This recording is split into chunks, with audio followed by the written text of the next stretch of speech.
तर मित्रांनो, स्वागत आहे तुमचं आपल्या शेतकरी इन्फोटेक या यूट्यूब चॅनलवर. शेतकरी मित्रांनो, 2025 मध्ये सुधारित पंतप्रधान पीक विमा योजना लागू करण्यात येणार आहे. तरी शेतकरी मित्रांनो, खरीप हंगाम 2025 साठी पीक विमा भरण्यासाठी दिनांक 1 जुलै 2025 रोजी सुरुवात होणार आहे. याचा GR आज दिनांक 25 जून रोजी प्रकाशित करण्यात आला आहे. शेतकरी मित्रांनो, या GR नुसार 2025च्या खरीप हंगामातील पिकांसाठी ₹1 पीक विमा योजना बंद करण्यात आली आहे.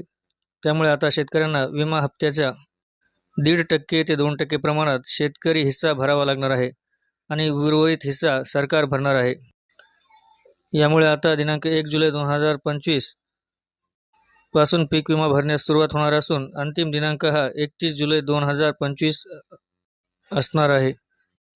त्यामुळे शेतकऱ्यांना आता पुढीलप्रमाणे खरीप हंगामातील व रब्बी हंगामातील पिकांसाठी पीक विमा भरावा लागणार आहे. पीक विम्याची रक्कम पुढीलप्रमाणे भरावी लागणार आहे.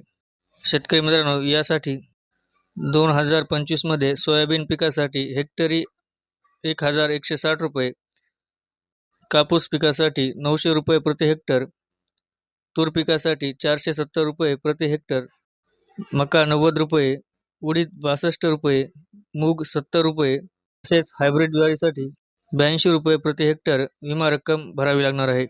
त्यामुळे शेतकरी मित्रांनो, आता सर्व शेतकऱ्यांनी दिनांक 1 जुलै ते 31 जुलै दरम्यान आपला पीक विमा भरून घ्यावा. मित्रांनो, ही माहिती आवडली असेल तर इतर मित्रांपर्यंत शेअर करा. आपल्या व्हिडिओला लाईक करून चॅनलला सबस्क्राईब करा. धन्यवाद.